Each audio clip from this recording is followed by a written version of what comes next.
This is Taylor Washington from Paladin. This is Lynx the Huntress from Viper Witch. What's up, folks? This is Matt Barlow from Ashes of Ares. Hi, this is Cheney Crab from Entheos. This is Alex from Leash, and you're listening to the Great Metal Debate Podcast.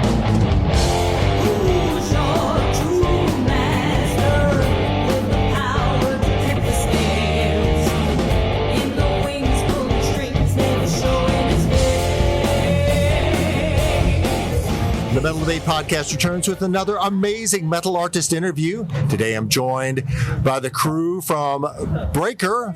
Thanks so much, guys, for coming on the Great Metal Debates. Thank you so much for having us.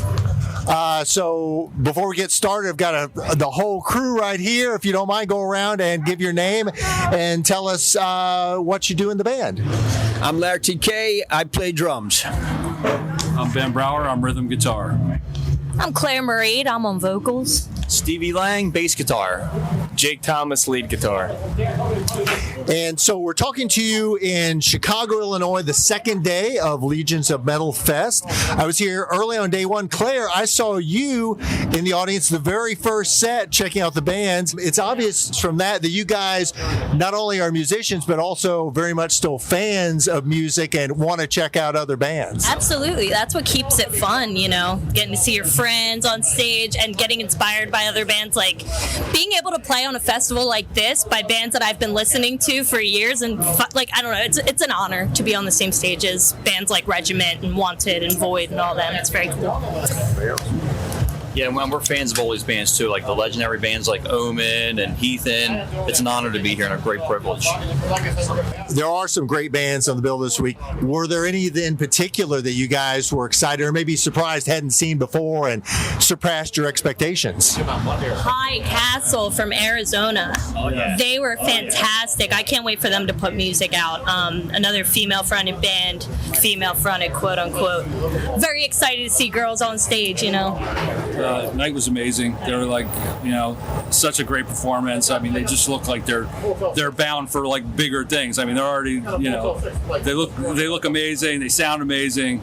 It's just like they were such a great band. And along those lines, as a newer band, do you all, when you're watching other bands perform, to what extent are you trying to not steal but appropriate ideas, get inspiration? What element of that is there that you're not merely a fan but a colleague who's looking to maybe learn best practices? I think playing music is all about taking little pieces of inspiration from everyone that you watch. So every band we see, we're figuring things out and taking some pointers from them. So Jake just said, this is Jake's first show with Breaker. Okay. Yeah, Jake's a brand new member, so it's very cool to have him here. But I think of course, everything we're watching other bands play, we're taking little bits and pieces. Now, I know you all have performed before with our friends from Kentucky Savage Master. They have their own take on kind of the classic or true metal style. Talk to me a moment, if you don't mind, what bands in that style inspire you all, and then also maybe what the boundaries, if any, you all see are for Breaker as far as fitting in with that style or surpassing it. Well, I guess kind of right now by default, I'm the principal songwriter. So, I mean, what I'm trying to convey with Breaker is just, music that I enjoyed growing up and I still enjoy now. And, I was fortunate enough to find a group of people who are, willing to come along for the ride. As far as, where I expect to take it, I guess as far as we can. And I enjoy more than just, traditional metal, but I mean, it plays a large part in my influences and what I grew up listening to. So if I can at least have a little part of that brought over into our music, that's great. And I think I've won at that point. And you were talking about Knight, who impressed me as well yesterday. Is there an element where you can see a band who has obviously a very different style, but maybe see some parts where you're like, I can see what they're doing, and that I can use that in a different way in my own style. Well, Steve, you mentioned Omen. I mean, they're like a huge influence, like going back, and and it's great to see them, still like at this late stage, like still kicking ass, and so that is super inspiring to me to see like a band that's like still out there doing it. And because sometimes I'll feel like maybe it's time to just pack it in. I guess I'm the senior member, but after seeing Omen and like seeing how like fans young and old are still like raging and going crazy for them, that makes me feel like all right, I'm in the right place and I'm doing the right thing still. You can see yourselves maybe at that point in your careers continue to go on. Now, since this is the first time we've had you on the show, could one of you take a moment to talk about how the band Breaker came to be? Well, I put the band together. I put an ad out on Craigslist. Ben responded. That was back in 2021. And us two worked together for a few years. And then we found Claire, and that led to Larry, and now Jake. We had a couple people come and go, but this is the lineup now. Let's talk a little about the music, especially your debut EP released in 2024. How long had those songs been in the works? Well, I had a few songs in the pipeline. We had started actually just to get our feet wet. We had started just doing like heavy metal covers. So we could have gone that route, but we just kept being pulled in the direction of like, I think we're strong enough where we could write our own stuff. So I brought some things into the group, and it gelled. It sounded good. We got like positive responses, and that's kind of how the original started. I've written material before for other things, but with Breaker, like all of these songs are just exclusively Breaker songs. I didn't bring them in. I just made them for this band. So that's what I'm going to keep doing, I hope. Awesome.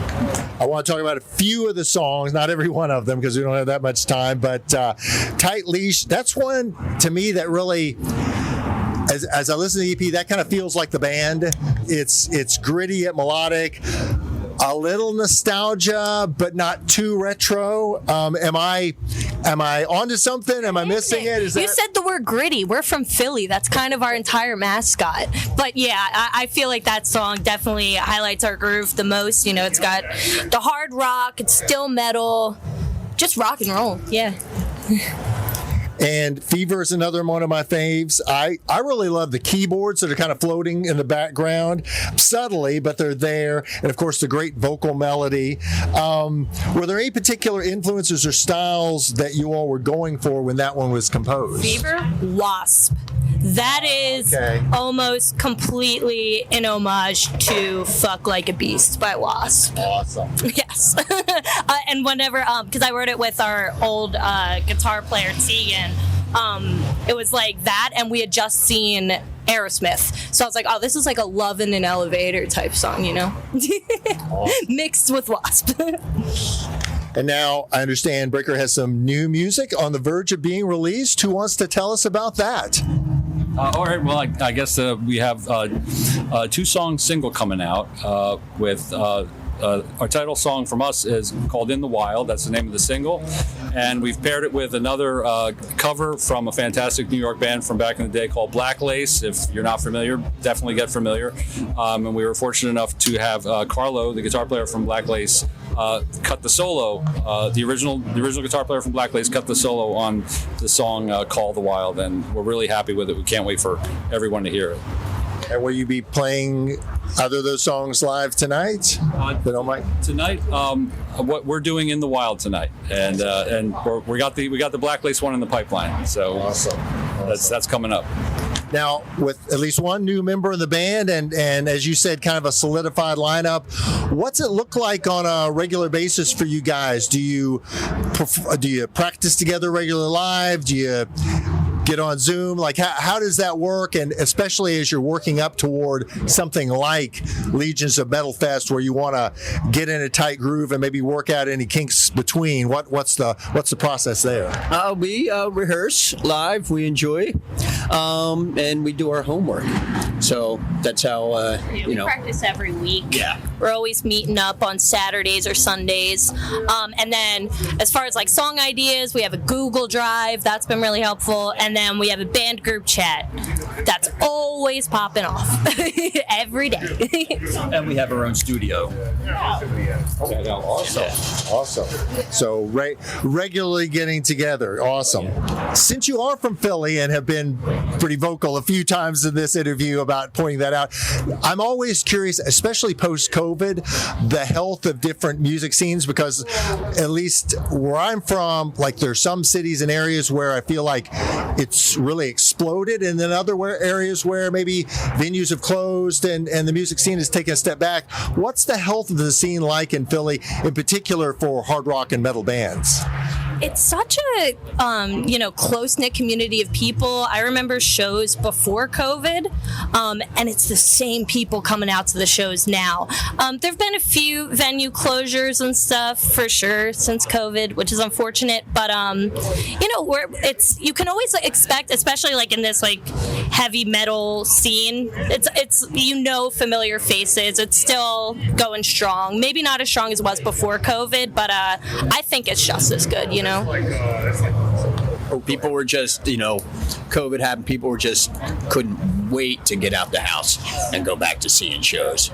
I know I did, you know what I mean? So being cooped up like that under those circumstances, as soon as the doors opened, like everybody came in droves, you know what I mean? Bands started playing again and everyone was just happy as shit to be out seeing shows again.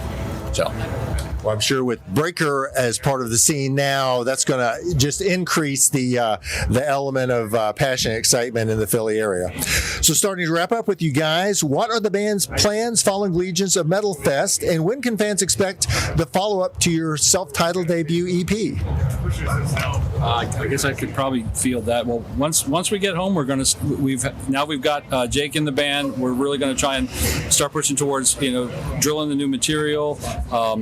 Basically, we have a whole backlog of songs. We have an album's worth of material we've just been, itching to get to. So I think the homework really starts when we get home from Legions of Metal, and then hopefully, after that, you'll start seeing more new material being added to the set, and hopefully onto a record. That's the big goal. And the new single comes out this Friday, by the way. Oh yeah. Thanks for the plug. Yeah. Got to plug that. I think it's May 9th this Friday, or the 8th, May 8th this Friday. And I understand you all already have some performances lined up, maybe for June. Is that correct? Yeah. We're going to be playing the first ever New York City Glam Metal Festival with Wanted. They're here. They'll be playing there too. So that'll be in June. And then we're going to be doing a 3-day mini tour starting in Philly, working our way to Ohio. We're going to be playing with Lady Beast, Mourn the Light, and Iron Brigade, kick-ass bands. Phoenix will be at our Philly show. They're an awesome band from New York. If you haven't seen them, they're amazing. And then we'll be finishing that up in Pittsburgh at Gooski's. Good old Gooski's. I've never been there. I say it as if I've been there. So not only new music on the horizon, the immediate horizon, long-term horizon, and also opportunities for people to come out and check you all out live.